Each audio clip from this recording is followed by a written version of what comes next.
Hello मेरे प्यारे बच्चों, कैसे हैं आप सब। आशा करती हूँ आप सभी अच्छे होंगे। बच्चों, आप सबको कहानियां सुनना बहुत पसंद है ना?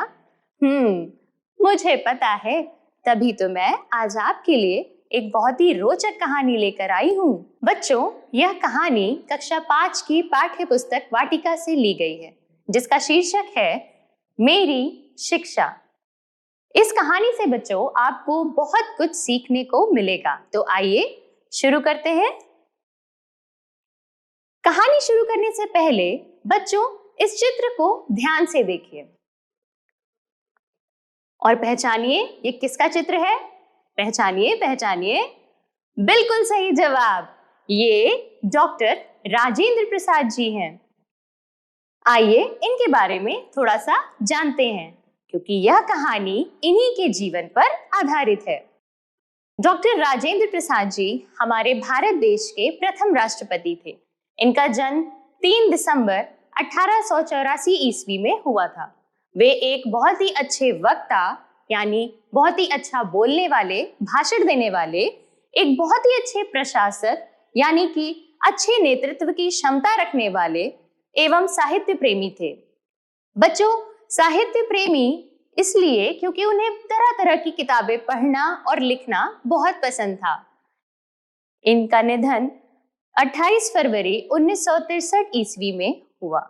बच्चों, यह कहानी डॉक्टर राजेंद्र प्रसाद जी की आत्मकथा से लिया गया एक अंश है। बच्चों, आत्मकथा का मतलब होता है जब कोई लेखक स्वयं अपने जीवन में घटी घटनाओं को पूरी ईमानदारी के साथ लिखता है। आत्मकथा में मैं, मेरा, मुझे जैसे शब्दों का प्रयोग होता है। यह कहानी डॉक्टर राजेंद्र प्रसाद जी की आत्मकथा पर आधारित है। इसमें से एक छोटा सा अंश लिया गया है, जिसमें राजेंद्र प्रसाद जी ने अपनी शिक्षा के बारे में बताया है। तो आइए बच्चों शुरू करते हैं। डॉक्टर राजेंद्र प्रसाद जी बताते हैं कि वे जब 5-6 साल के थे तब उनका अक्षरारंभ हुआ था। अक्षरारंभ यानी कि बच्चों जब हम पढ़ने लिखने की शुरुआत करते हैं।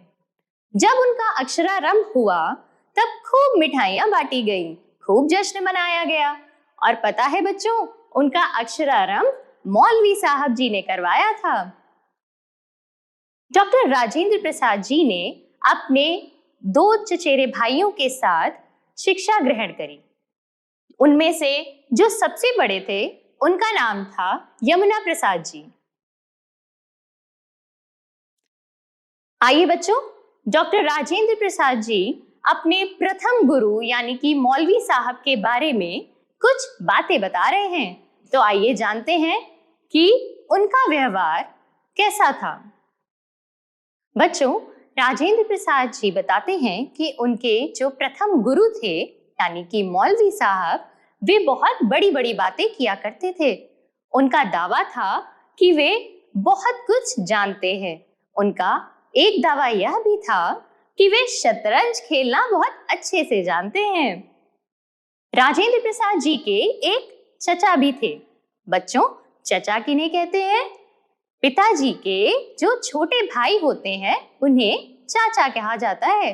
राजेंद्र प्रसाद जी के भी एक चचा थे जिनका नाम था बलदेव। आइए देखते हैं राजेंद्र प्रसाद जी अपने चचा के बारे में क्या बता रहे हैं।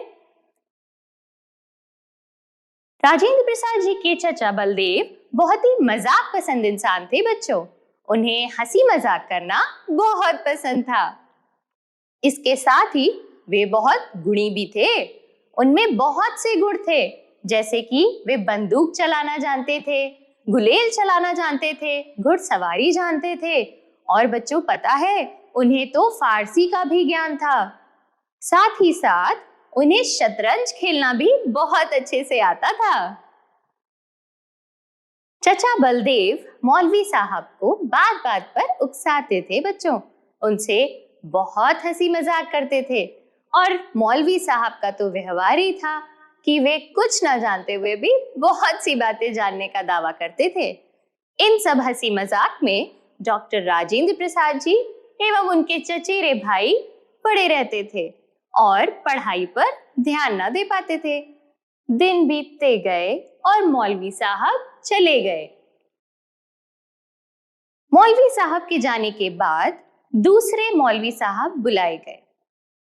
राजेंद्र प्रसाद जी अपनी आत्मकथा में आगे बताते हैं कि पहले वाले मौलवी साहब के जाने के बाद दूसरे गुरु बुलाए गए, जो कि मौलवी साहब ही थे।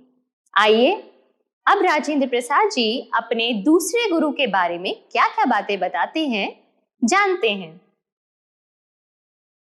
दूसरे वाले मौलवी साहब का स्वभाव गंभीर था बच्चों।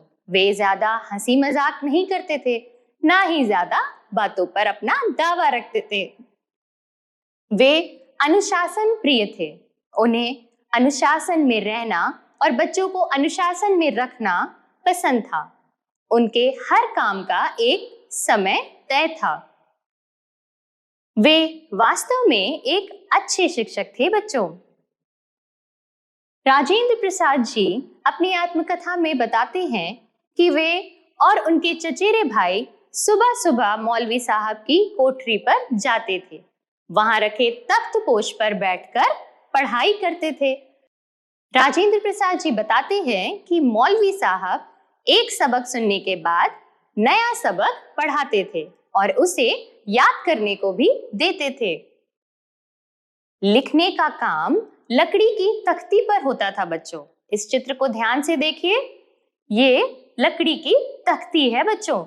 राजेंद्र प्रसाद जी बताते हैं कि वे और उनके चचेरे भाई जो भी मौलवी साहब लिखने का काम देते थे, इसी पर किया करते थे। एक बार जब तख्ती भर जाती तो उसे पानी से धुला जाता था। उसके बाद दोबारा से उस पर लिखने का कार्य किया जाता था। बच्चों, आजकल तो आप लोग कॉपी पर लिखते हो, पर उस समय लकड़ी की तख्ती पर लिखा जाता था। आइए बच्चों, डॉक्टर राजेंद्र प्रसाद जी आगे अपने बचपन से जुड़ा एक बहुत ही मजेदार किस्सा सुना रहे हैं। तो जानते हैं कि क्या है वो किस्सा।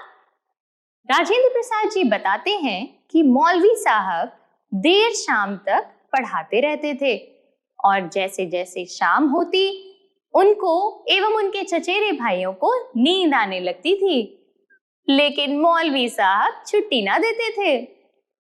जल्दी छुट्टी के लिए राजेंद्र प्रसाद जी के चचेरे भाई यमुना प्रसाद जी ने एक बहुत ही अच्छा उपाय खोज रखा था। जानते हैं कि क्या था वो उपाय? इस चित्र को देखिए बच्चों। राजेंद्र प्रसाद जी के बड़े भाई अपने पास रेत की एक पोटली छुपा कर लाते थे और पता है बच्चों, वो चुपके से उस पोटली को दिए में रख देते थे और वो पोटली दिए का पूरा तेल सोख लेती थी, जिससे दिया जल्दी बुझ जाता था और मौलवी साहब को ना चाहते हुए भी जल्दी छुट्टी करनी पड़ती थी। देखा बच्चों, कितने शरारती थे वो लोग। आप भी तो शरारतें करते हैं ना। राजेंद्र प्रसाद जी आगे बताते हैं कि उन्हें जो भी फारसी का ज्ञान हुआ वो उन्हीं मौलवी साहब ने दिया।